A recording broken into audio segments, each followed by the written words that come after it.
Assalamualaikum warahmatullahi wabarakatuh. Saya Arif Mutakin dengan NIM 17096222079, mahasiswa Pendidikan Administrasi Perkantoran, Fakultas Ekonomi dan Bisnis Universitas Negeri Jakarta. Di sini saya akan mempresentasikan laporan praktik kerja lapangan pada Pusat Pengolahan Komplek Gelora Bung Karno.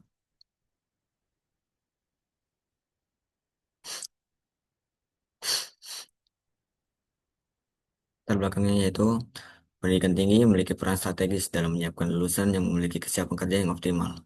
Dalam upaya mencapai tujuan tersebut, proses pembelajaran tidak hanya difokuskan pada pemberian materi secara teoritis, tapi juga diarahkan pada pemberian pengalaman praktis secara langsung. Oleh karena itu, sebuah dengan hal tersebut, program studi pendidikan administrasi perkantoran Fakultas Ekonomi dan Bisnis mewajibkan mahasiswa mengikuti praktik kerja lapangan sebagai sarana penerapan ilmu di dunia kerja nyata. Kegiatan ini juga bertujuan meningkatkan kemampuan dan keterampilan mahasiswa agar sesuai dengan standar kompetensi yang dibutuhkan di dunia profesional. Kemudian ada tempat dan waktu PKL.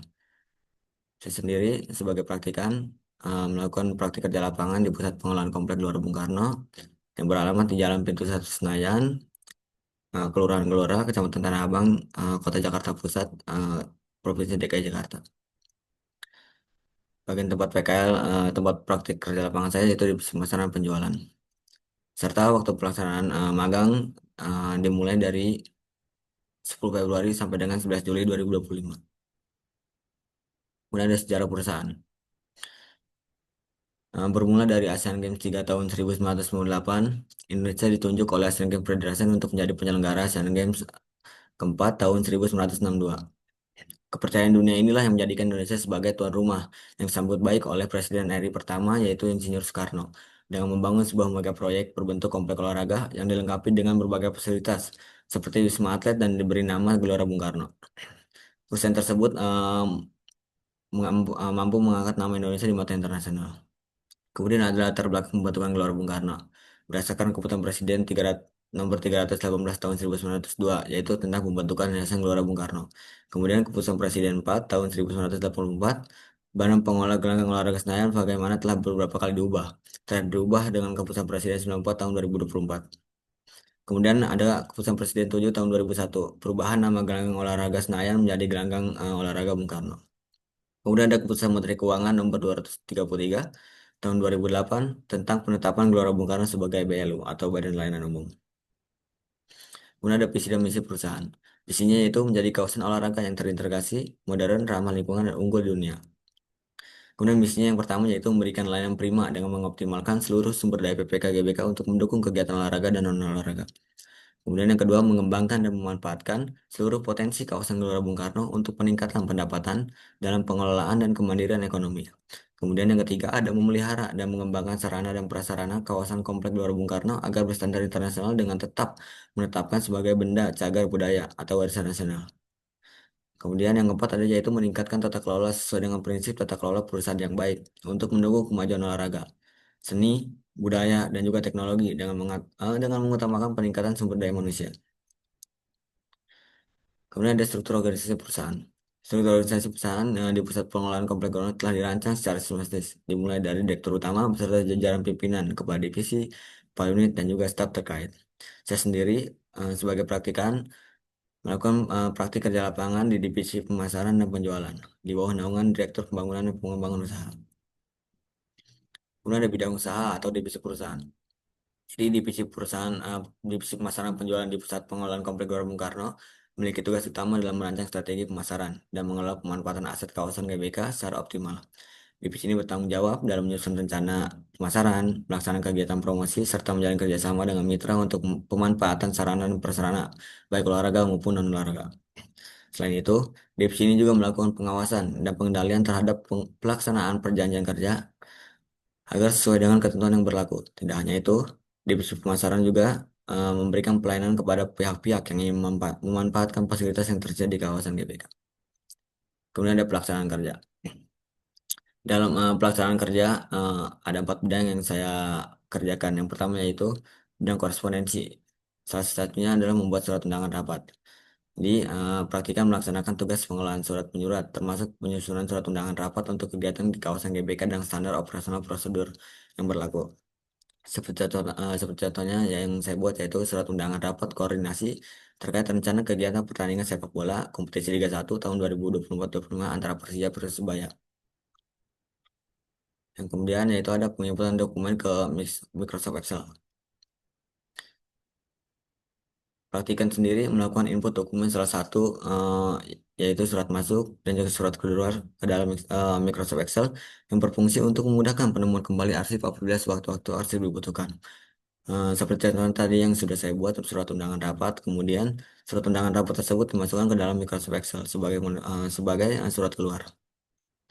Kemudian ada mengoperasikan aplikasi sedia.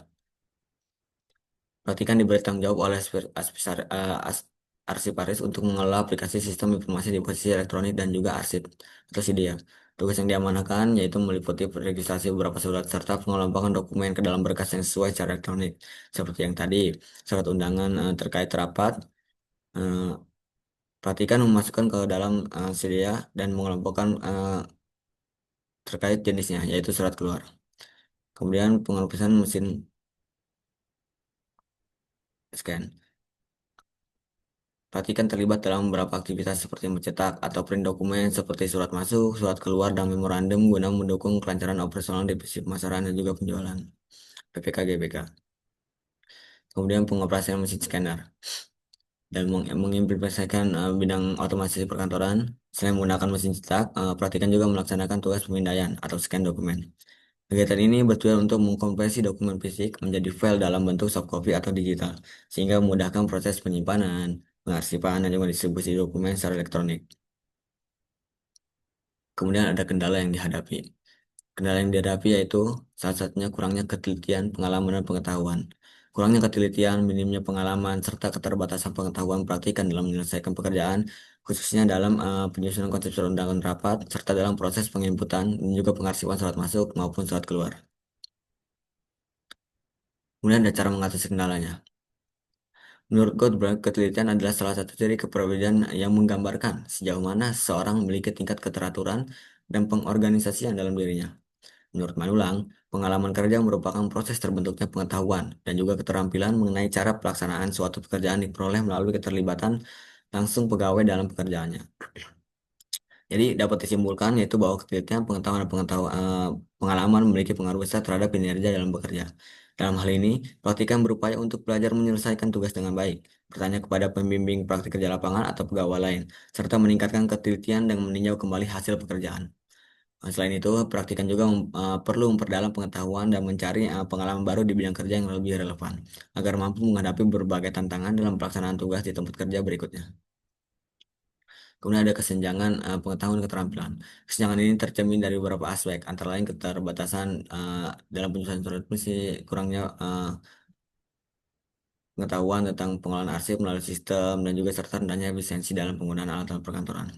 Jadi untuk mengatasi hal tersebut diperlukan penguatan kurikulum yang berorientasi pada pembelajaran berbasis pengalaman atau experiential learning, disertai dengan pelatihan keterampilan teknis yang relevan dan berbasis teknologi informasi, guna menyesuaikan kompetensi mahasiswa dengan kebutuhan dunia kerja. Kesimpulannya yaitu, perhatikan melaksanakan PKL di Divisi Pemasaran Penjualan PPK GBK selama 95 hari kerja, dimulai dari 10 Februari hingga 11 Juli 2025. Selama PKL, praktikan terlibat dalam kegiatan korespondensi, kesekretarisan, kearsipan, dan juga otomatisasi perkantoran yang memberikan pengalaman nyata dalam dunia kerja, khususnya terkait adaptasi, komunikasi tim, dan juga kedisiplinan. Terdapat keterkaitan antara teori dan praktik, terutama dalam pengelolaan arsip dan juga penyusunan surat yang penting bagi efisiensi administrasi kantor. Kendala yang dihadapi meliputi kurangnya ketelitian, pengalaman, dan juga pengetahuan. Untuk mengatasinya, praktikan melakukan pelajaran mandiri, mengevaluasi hasil kerja, serta memperdalam pengetahuan dan pengalaman di bidang terkait. Kemudian ada rekomendasi. Yang pertama ada yaitu bagi Fakultas Ekonomi Bisnis Universitas Negeri Jakarta. Disarankan agar universitas dan juga fakultas terus menjalin kerjasama yang baik dengan instansi tempat PKL untuk mempermudah akses mahasiswa di masa depan, serta memperkuat kemitraan antara dunia pendidikan dan dunia kerja. Kemudian, perlu penguatan materi di bidang korespondensi dan administrasi perkantoran, termasuk penyusunan surat perjanjian kerjasama dan surat resmi lainnya yang relevan dengan dunia kerja. Selain itu, pemberian tugas sebaiknya dilakukan secara bertahap agar mencegah penumpukan pekerjaan dan mendukung proses pembelajaran yang lebih efektif. Kemudian, rekomendasi bagi pusat pengolahan komplek Gelora Bung Karno.